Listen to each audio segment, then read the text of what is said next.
नमस्कार दर्शकों, स्वागत है आपका द रियल टॉक में। हम यहाँ सच्ची घटनाओं को कहानी रूप में आपके लिए प्रस्तुत कर रहे हैं।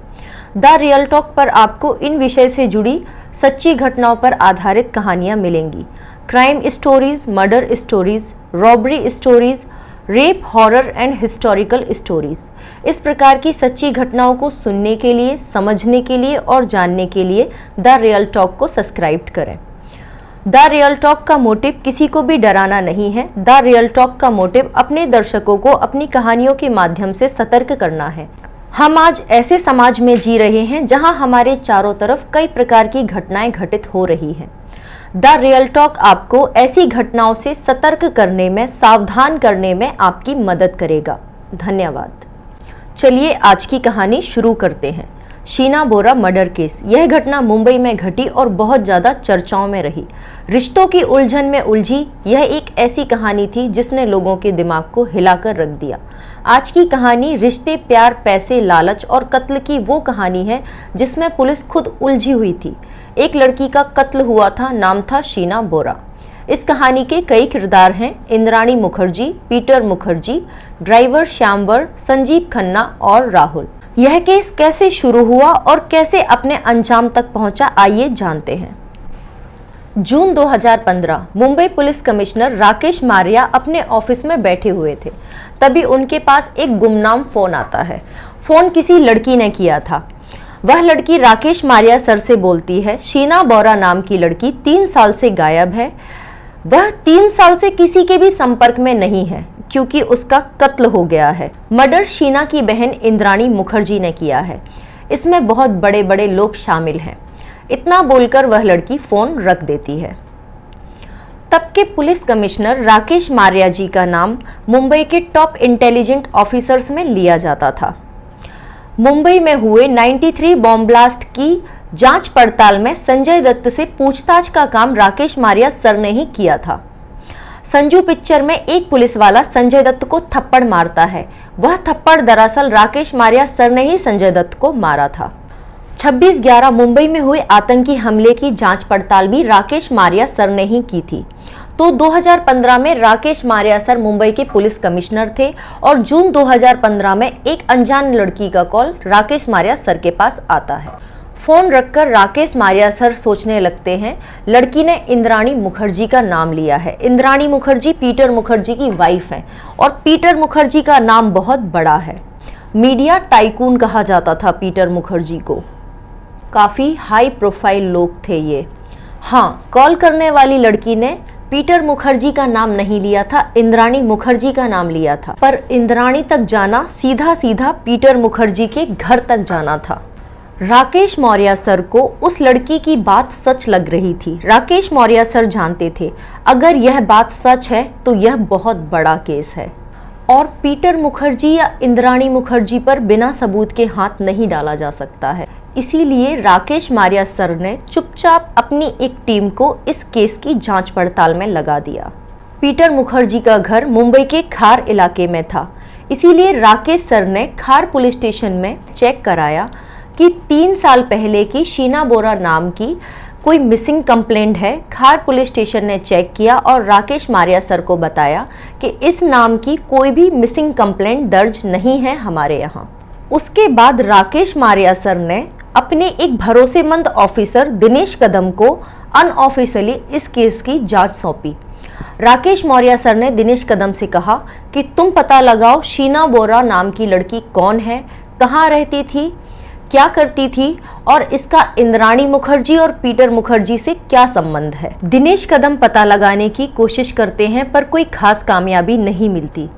जून में अनजान लड़की का फोन आया था और अब जुलाई का महीना आ गया था। एक दिन एक मुखबिर ने दिनेश कदम को बताया 3 साल पहले इंद्राणी मुखर्जी का एक ड्राइवर हुआ करता था श्यामवर, अब उसने नौकरी छोड़ दी है।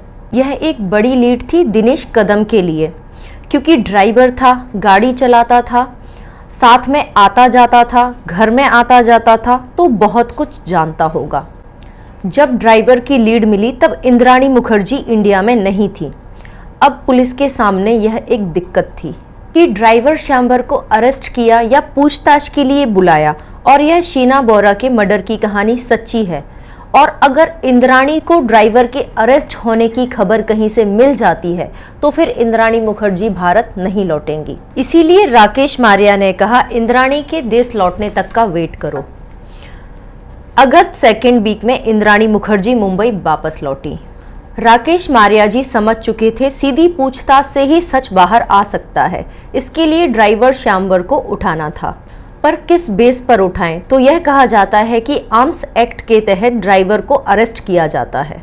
मतलब ड्राइवर के पास से एक कट्टा दिखा दिया गया और उसे अरेस्ट कर लिया गया। अब ड्राइवर को अरेस्ट करने के बाद पुलिस वाले ड्राइवर से पूछताछ करते हैं। पुलिस वाले ड्राइवर से कहते हैं, देखो संजय दत्त भी पकड़ा गया था आर्म्स एक्ट में और संजय दत्त को लंबी जेल हुई थी। तुम्हारा बचना मुश्किल है, तुम्हारे बचने के कोई चांस नहीं है, तुम्हें जो भी पता है सच सच बता दो। इस पूछताछ के दौरान ड्राइवर टूट जाता है और इसके बाद ड्राइवर सच बोलना चालू करता है। श्यामवर ड्राइवर बताता है कि हाँ, 3 साल पहले मैंने शीना बोरा की लाश को मुंबई से 103 किलोमीटर दूर रायगढ़ के जंगलों में जला दिया था और बाकी बची हुई बॉडी को वहीं दफना दिया था। ये सब सुनने के बाद पुलिस की एक टीम ड्राइवर श्यामवर को गाड़ी में बिठाकर रायगढ़ के जंगलों में पहुंचती है। ड्राइवर की निशानदेही पर गड्ढा खोदा जाता है, वहां से कंकाल निकलता है। मर्डर को 3 साल हो चुके थे, लाश पहचानने लायक नहीं थी। रायगढ़ पुलिस से पता चलता है कि 3 साल पहले इसी जगह पर जली हुई लाश के कुछ टुकड़े मिले थे। कोई मिसिंग कंप्लेंट दर्ज नहीं थी, कोई बॉडी को भी क्लेम करने नहीं आया। तो हमने बॉडी का मतलब जो बचे हुए लाश के टुकड़े रायगढ़ पुलिस को मिले थे, उन टुकड़ों का रायगढ़ पुलिस ने अंतिम संस्कार कर दिया। अब मुंबई पुलिस खुदाई में मिले कंकाल को लेकर मुंबई आती है। ड्राइवर के बताए अनुसार 24 अप्रैल 2012 को यह मर्डर हुआ था मुंबई में। मर्डर करने के बाद लाश को गाड़ी में रायगढ़ के जंगल में लाया गया था। ड्राइवर श्यामवर और शीना बोरा की लाश के अलावा इंद्राणी मुखर्जी और इंद्राणी मुखर्जी के दूसरे नंबर का पति संजीव खन्ना भी गाड़ी में साथ में थे। जब श्यामवर ने बताया मुंबई से रायगढ़ 103 किलोमीटर तीनों साथ में शीना की लाश को गाड़ी में लेकर आए थे, तो पुलिस ने 24 अप्रैल 2012 की तारीख के तीनों के कॉल डिटेल्स निकाले। तो पता चला कि तीनों का लोकेशन साथ में था, मुंबई में भी और रायगढ़ के जंगल में भी। इससे यह बात पक्की हो गई कि मर्डर होने से लेकर लाश ठिकाने लगाने तक तीनों एक साथ थे। यह एक बड़ा सबूत था राकेश मारिया जी के लिए। 25 अगस्त 2015 को लगभग रात 8 बजे पुलिस की एक टीम पीटर मुखर्जी के घर पहुंचती है और इंद्राणी मुखर्जी को गिरफ्तार कर लेती है। तब न्यूज में खबर यह चली कि इंद्राणी मुखर्जी की बहन के मर्डर के जुर्म में इंद्राणी मुखर्जी, ड्राइवर श्यामवर और संजीव खन्ना को गिरफ्तार किया गया है। यह खबर पीटर मुखर्जी से जुड़ी थी तो अपने आप ही बड़ी हो जाती है। सारे न्यूज चैनल में यही न्यूज चल रही थी कि इंद्राणी मुखर्जी ने अपनी बहन शीना बोरा का कत्ल किया है। अच्छा, अभी रिश्तों की कहानी खुलना बाकी था। गिरफ्तारी के 24 घंटे बाद ही खबर बदल जाती है कि शीना बोरा इंद्राणी मुखर्जी की बहन नहीं, बेटी थी। जब पीटर मुखर्जी से यह बेटी वाली बात पूछी जाती है तो पीटर मुखर्जी का कहना था, इंद्राणी और मेरी शादी को 12 साल हो चुके हैं। शीना बोरा के बारे में मैं इतना ही जानता हूं कि शीना बोरा इंद्राणी की बहन है। इसके अलावा इंद्राणी का एक भाई भी है जिसका नाम मिखाइल बोरा है। इस केस को पूरा समझने के लिए पहले इससे जुड़े रिश्तों को समझते हैं। पीटर मुखर्जी, जो कि मुंबई के एक जाने माने व्यक्ति हैं, इनकी पहली शादी शबनम नाम की महिला से हुई। शबनम और पीटर के 2 बच्चे थे, राहुल मुखर्जी और रॉबिन मुखर्जी। अब आते हैं इंद्राणी की तरफ। इंद्राणी आसाम के मिडिल क्लास फैमिली में रहा करती थी। बहुत ही कम उम्र में इंद्राणी का एक बॉयफ्रेंड था जिसके साथ वो 3 साल तक लिविंग रिलेशनशिप में रहे। इस रिश्ते से इंद्राणी को 2 बच्चे पैदा हुए, शीना बोरा और मिखाइल बोरा। बॉयफ्रेंड को छोड़ने के बाद इंद्राणी ने त्रिपुरा के एक सज्जन सिद्धार्थ दास से शादी की। इस शादी से इंद्राणी को कोई बच्चा नहीं हुआ। इसके बाद इंद्राणी ने कोलकाता के संजीव खन्ना से दूसरी शादी की। इस शादी से इंद्राणी को एक बेटी पैदा हुई जिसका नाम विधि है। पीटर मुखर्जी जो हैं स्टार इंडिया कंपनी के सीईओ थे। इसी स्टार इंडिया कंपनी में इंद्राणी एचआर मैनेजर का काम कर रही थी। यही इन दोनों की मुलाकात हुई, दोनों के बीच प्यार हुआ और 2002 में दोनों ने शादी कर ली। पीटर मुखर्जी इंद्राणी से 16 साल बड़े थे। पीटर मुखर्जी की यह दूसरी शादी थी और इंद्राणी की यह तीसरी शादी थी। तीसरी शादी इसीलिए क्योंकि इंद्राणी ने अपने दोनों बड़े बच्चों के पिता और अपने बॉयफ्रेंड से शादी नहीं की थी। इंद्राणी के बड़े बेटा और बेटी लिविंग रिलेशनशिप में रहने के दौरान हुए थे। पीटर से शादी के बाद इंद्राणी का कद और रुतबा बहुत बढ़ गया। वॉल स्ट्रीट जर्नल, जो कि विश्व का एक प्रमुख समाचार पत्र है, 2008 में न्यूज़पेपर वॉल स्ट्रीट जर्नल ने विश्व की 50 मोस्ट पावरफुल बिजनेस वुमेन्स की लिस्ट में इंद्राणी मुखर्जी को 41वें नंबर पर रखा था।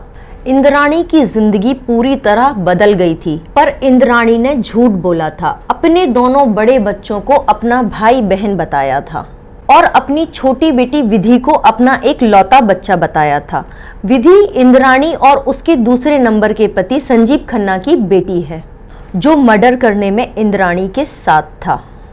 इंद्राणी की बड़ी बेटी शीना और बेटा मिखाइल आसाम में ही रहा करते थे। लेकिन एक बार क्या होता है, शीना बोरा आसाम से मुंबई रहने के लिए पहुंच जाती है। अपनी माँ इंद्राणी के पास ही रहती है और मुंबई में जॉब करने लगती है। इंद्राणी और शीना के रिश्ते कुछ खास अच्छे नहीं थे। माँ और बेटी के बीच अक्सर झगड़े हुआ करते थे। जाहिर सी बात है, अपनी माँ की बहन बनकर रहने में शीना को बुरा भी लग रहा होगा। इंद्राणी की छोटी बेटी विधि को तो पीटर मुखर्जी गोद ले चुके थे, पर इंद्राणी की बड़ी बेटी शीना को पीटर मुखर्जी अपनी साली समझते थे। पीटर मुखर्जी को पता नहीं था कि शीना उनकी साली नहीं, बेटी है। सौतेली ही सही, पर बेटी है। अब कहानी में नए किरदार की एंट्री होती है राहुल मुखर्जी, जो पीटर मुखर्जी और उनकी पहली पत्नी शबनम का बेटा है। तो वैसे तो राहुल देहरादून में रहता था, पर मुंबई आता रहता था। मुंबई में वह अपने पिता के घर पर ही रुकता था। अब शीना भी वहीं रह रही थी।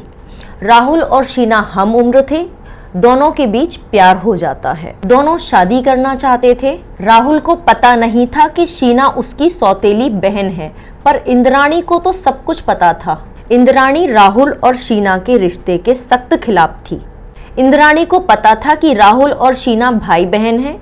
समाज इस रिश्ते को कभी नहीं अपनाएगा, पर राहुल और शीना किसी की बात सुनने को तैयार नहीं थे। इस बात से माँ और बेटी के बीच झगड़ा और भी बढ़ गया और शीना अपनी माँ का घर छोड़कर मुंबई में फ्लैट रेंट पर लेकर रहने लगी। अच्छा, पीटर मुखर्जी को शीना और राहुल के रिश्ते और शादी से कोई दिक्कत नहीं थी, क्योंकि पीटर मुखर्जी शीना को अपनी साली समझकर चल रहे थे। पीटर को भी नहीं पता था कि राहुल और शीना भाई बहन हैं, सौतेली ही सही। इंद्राणी शीना को राहुल से रिश्ता खत्म करने के लिए बोलती है, पर शीना अपनी माँ की कोई बात नहीं मानती। इंद्राणी को यह भी डर था कि कल को अगर राहुल शीना से शादी कर लेता है तो पीटर की सारी जायदाद राहुल और शीना को चली जाएगी, उसके हिस्से में कुछ नहीं रहेगा। ये सारी बातें इंद्राणी को परेशान करने लगती हैं और फिर एक माँ एक साजिश करती है, एक फैसला लेती है। इंद्राणी मुखर्जी तय करती है शीना को रास्ते से हटाना पड़ेगा। अब कत्ल की साजिश शुरू होती है। इंद्राणी अपने भरोसेमंद ड्राइवर को भरोसे में लेकर शीना के कत्ल के लिए तैयार करती है और अपने दूसरे नंबर के पति संजीव खन्ना को भी साजिश में शामिल कर लेती है, यह लालच देकर कि शीना की मौत के बाद मेरी सारी जायदाद हमारी बेटी विधि की हो जाएगी। विधि की हो जाएगी मतलब तुम्हारी भी होगी। संजीव खन्ना इस लालच में कि उसकी बेटी विधि को जायदाद मिलेगी और वह भी पैसे वाला हो जाएगा, शीना का कत्ल करने के लिए तैयार हो गया। 24 अप्रैल 2012 को इंद्राणी शीना को कॉल करती है और मिलने के लिए बुलाती है, इस बहाने से कि हम इस लड़ाई को अब सुलझाते हैं, राहुल के साथ तुम्हारी शादी की बात करेंगे। शीना अपनी माँ की बातों में आ जाती है और बताई हुई जगह पर मिलने के लिए पहुंच जाती है। इंद्राणी अपने ड्राइवर और दूसरे नंबर के पति संजीव खन्ना के साथ गाड़ी में शीना का वेट कर रही थी। शीना अपनी माँ को मिलने के लिए पहुंचती है और गाड़ी की पीछे वाली सीट पर अपनी माँ के बाजू में जाकर बैठ जाती है। शीना को ये लोग पानी पीने के लिए देते हैं। उस पानी में इन लोगों ने नशे की दवाई मिलाई हुई थी। पानी पीकर शीना बेहोश हो गई। जैसे ही शीना बेहोश हुई, इन लोगों ने गाड़ी को साइड में रोका। संजीव आगे वाली सीट से उतरकर पीछे की सीट पर आ गया। ड्राइवर शीना के पैर पकड़ता है। संजीव और इंद्राणी मिलकर शीना का गला दबा देते हैं। शीना बोरा की मौत हो चुकी थी। अब ये लोग शीना बोरा की लाश को गाड़ी में लेकर ऐसे गले में हाथ डालकर चलते हैं जैसे कोई जिंदा इंसान हो। ये लोग मुंबई की सड़कों पर गाड़ी में लाश लेकर गाड़ी चलाते हुए पीटर मुखर्जी के घर पहुंचे, जो कि इंद्राणी का भी घर था। शाम का वक्त था। लाश को ठिकाने लगाना मुश्किल था। पीटर मुखर्जी का घर इन लोगों के लिए सबसे सेफ प्लेस था। ये लोग लाश को गाड़ी में ही छोड़ देते हैं और रात होने का इंतजार करते हैं। लेट नाइट ये तीनों फिर से गाड़ी में बैठते हैं। अब इन लोगों ने अपने साथ पेट्रोल और एक बैग भी ले लिया था। ड्राइवर गाड़ी चला रहा था। संजीव और इंद्राणी शीना की लाश को पीछे वाली सीट पर इस तरह से बैठाए हुए थे जैसे कि वो एक जिंदा इंसान हो, ताकि किसी को शक ना हो। मुंबई से गाड़ी चलती हुई 103 किलोमीटर दूर रायगढ़ के जंगलों में जाकर रुकी। रायगढ़ के जंगलों में पहुंचने पर ये लोग शीना की लाश को पेट्रोल डालकर आग लगा देते हैं। लाश को जलाने के बाद लाश के बचे हुए टुकड़ों को ये लोग बैग में डालकर बैग जंगल में ही दफना देते हैं। अंधेरे में बॉडी के जले हुए कुछ हिस्से वहीं पर छूट जाते हैं। रात का वक्त था, अंधेरा काफी था, शायद ये लोग ठीक तरह से देख नहीं पाए। फिर वह छूटे हुए लाश के कुछ टुकड़े रायगढ़ पुलिस को बाद में मिले थे। रायगढ़ पुलिस ने तहकीकात की, पर कोई भी मिसिंग कंप्लेंट दर्ज नहीं थी, ना ही कोई बॉडी को क्लेम करने आया। तो उन बचे हुए लाश के टुकड़ों का रायगढ़ पुलिस ने अंतिम संस्कार कर दिया। तो कहानी में वापस आते हैं। तो यह तीनों लाश को ठिकाने लगाकर मुंबई वापस आ जाते हैं। अगले दिन ड्राइवर श्यामवर अपने गांव अपने घर चला जाता है। संजीव खन्ना कोलकाता वापस लौट जाते हैं और इंद्राणी मुखर्जी अपनी जिंदगी में वापस लौट जाती हैं। पहले की तरह जिंदगी जीने लगती हैं। 24 अप्रैल 2012 को शीना का मर्डर हुआ था। शीना का बॉयफ्रेंड राहुल लगातार शीना को कॉल कर रहा था। शीना का फोन बंद आ रहा था, तो राहुल परेशान हो जाता है और मुंबई पहुंच जाता है। मुंबई पहुंचकर राहुल अपनी सौतेली मां इंद्राणी मुखर्जी से शीना के बारे में पूछता है। इंद्राणी राहुल से बोलती है शीना यूएस चली गई है। अच्छा, शीना का पासपोर्ट राहुल के पास था। राहुल इंद्राणी से बोलता है कि शीना का पासपोर्ट मेरे पास है, बिना पासपोर्ट के शीना विदेश कैसे जा सकती है। तो इंद्राणी राहुल से बोलती है हो सकता है उसके पास 2 पासपोर्ट हों। राहुल को कुछ शक होता है। शीना की मौत के 2-4 दिन बाद ही राहुल खार पुलिस स्टेशन जाता है शीना की मिसिंग कंप्लेंट लेकर। खार पुलिस शीना के बारे में इंद्राणी से ही पूछती है। इंद्राणी पुलिस को भी बोल देती है शीना अपनी मर्जी से यूएस शिफ्ट हो गई है हमेशा के लिए। खार पुलिस राहुल को समझाती है शीना अपनी मर्जी से गई है, तुम परेशान मत हो, घर जाओ।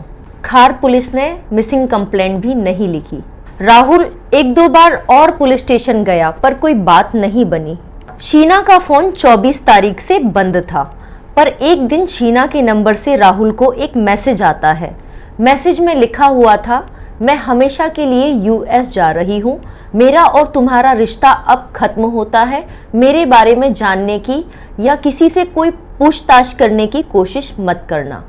राहुल जब ये मैसेज पढ़ता है तब उसे पहली बार लगता है कि शीना अपनी मर्जी से मुझसे दूर चली गई है।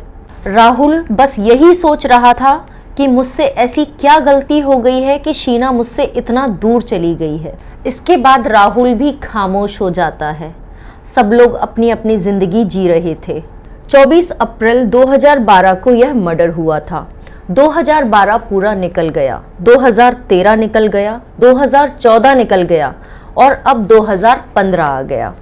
घटना के 3 साल बाद जून 2015 में एक गुमनाम लड़की का कॉल आता है राकेश मारिया जी को। मैंने आपको कहानी की शुरुआत में बताया था। फोन करने वाली लड़की राकेश मौर्य सर को बोलती है शीना बोरा नाम की लड़की 3 साल से गायब है। 3 साल से वह किसी के संपर्क में नहीं है क्योंकि उसका मर्डर हो गया है। मर्डर उसकी खुद की बहन इंद्राणी ने किया है। तब तक उस लड़की को भी रिश्ता बहन का ही पता था। इस फोन के बाद राकेश मारिया सर केस की तफ्तीश करते हैं और आखिर में यह पूरी कहानी निकलकर सामने आती है। इंद्राणी से पूछताछ के दौरान जब पुलिस ने इंद्राणी की जिंदगी में पीछे जाने की कोशिश की तो यह स्टोरी निकलकर सामने आई। आसाम के एक मामूली परिवार में रहने वाली इंद्राणी अपने पड़ोस में ही रहने वाले एक लड़के के साथ इश्क करने लगती है। उस लड़के के साथ बिना शादी के 3 साल तक इंद्राणी लिविंग रिलेशनशिप में रहती है। इस रिश्ते से इंद्राणी को 2 बच्चे होते हैं, शीना बोरा और मिखाइल बोरा। पर 3 साल बाद इंद्राणी अपने बॉयफ्रेंड को छोड़कर अपने दोनों बच्चों को अपने माँ बाप के पास छोड़कर इंद्राणी काम करने के लिए आसाम चली जाती है। फिर इंद्राणी त्रिपुरा के सिद्धार्थ दास नामक शख्स से शादी कर लेती है। यह इंद्राणी की पहली शादी थी, पर यह शादी ज्यादा दिन नहीं चली। इस शादी से कोई बच्चा भी नहीं था। सिद्धार्थ दास से तलाक लेकर इंद्राणी कोलकाता पहुंच जाती है। कोलकाता में इंद्राणी की मुलाकात संजीव खन्ना से होती है। इंद्राणी संजीव से शादी कर लेती है। यह इंद्राणी की दूसरी शादी थी। संजीव से इंद्राणी को एक बेटी पैदा होती है। बेटी का नाम विधि है, पर यह रिश्ता भी ज्यादा नहीं चलता और इंद्राणी संजीव से तलाक ले लेती है। सन 2000 में इंद्राणी मुंबई आ जाती है। मुंबई में स्टार टीवी में उसको HR मैनेजर की नौकरी मिल जाती है। पीटर मुखर्जी स्टार टीवी के CEO थे। नौकरी के दौरान इंद्राणी मुखर्जी की मुलाकात पीटर मुखर्जी से होती है। दोनों के बीच दोस्ती होती है, दोनों में प्यार होता है और 2002 में पीटर मुखर्जी और इंद्राणी शादी कर लेते हैं। यह इंद्राणी की तीसरी शादी थी। तो सन 2002 में इंद्राणी और पीटर की शादी हुई। 2012 में शीना का कत्ल हुआ और 2015 में कत्ल का खुलासा हुआ। पुलिस ने पूरी कहानी सुनने के बाद इंद्राणी मुखर्जी, ड्राइवर श्यामबर और संजीव खन्ना को गिरफ्तार कर लिया। आगे की पूछताछ चलती रहती है। पूछताछ के दौरान कुछ ऐसे सबूत मिलते हैं जिनसे लग रहा था कि पीटर मुखर्जी को भी गिरफ्तार किया जाएगा, पर मुंबई पुलिस ने पीटर को गिरफ्तार नहीं किया। कुछ मनी लॉन्ड्रिंग की बातें भी यहां निकलकर सामने आई। फिर यह केस मुंबई पुलिस से लेकर CBI को दे दिया जाता है। CBI अपनी जांच में पीटर मुखर्जी को दोषी पाती है। CBI का कहना था कि पीटर मुखर्जी को पता था कत्ल की साजिश की गई है, कत्ल हुआ है। पीटर मुखर्जी ने इन सब बातों को छुपाया। पीटर मुखर्जी भी इस मामले में शामिल हैं। इसके बाद CBI पीटर मुखर्जी को गिरफ्तार कर लेती है। पीटर मुखर्जी पर भी वही चार्जेस लगाए जाते हैं जो इंद्राणी मुखर्जी पर लगते हैं। तो शीना बोरा मर्डर केस में शीना की मां इंद्राणी को, ड्राइवर श्यामवर को, संजीव खन्ना को और पीटर मुखर्जी को, चारों को गिरफ्तार कर लिया जाता है। चारों को अरेस्ट किया जाता है, चारों पर मुकदमा चलाया जाता है और चारों को जेल भेज दिया जाता है। कोर्ट के फैसले के अनुसार इंद्राणी मुखर्जी शीना मर्डर केस की मुख्य आरोपी है। धन्यवाद। तो आज की कहानी यहाँ खत्म होती है। इस कहानी को रिसर्च करते वक्त, लिखते वक्त, पढ़ते वक्त और सुनाते वक्त एक बात बार बार मेरे दिमाग में आ रही थी। राहुल को नहीं पता था कि शीना उसकी सौतेली बहन है, पर शीना ये बहुत अच्छे से जानती थी कि राहुल मेरा सौतेला भाई है। फिर क्यों वो अपने भाई को अपना प्रेमी बना चुकी थी? क्यों वो अपने भाई से शादी करने के लिए तैयार हो गई थी? इस बारे में आपके क्या विचार हैं कमेंट्स में लिखें। वीडियो को लाइक करें, चैनल को सब्सक्राइब करें, बेल आइकन प्रेस करें। Thank you. जय हिंद, जय भारत।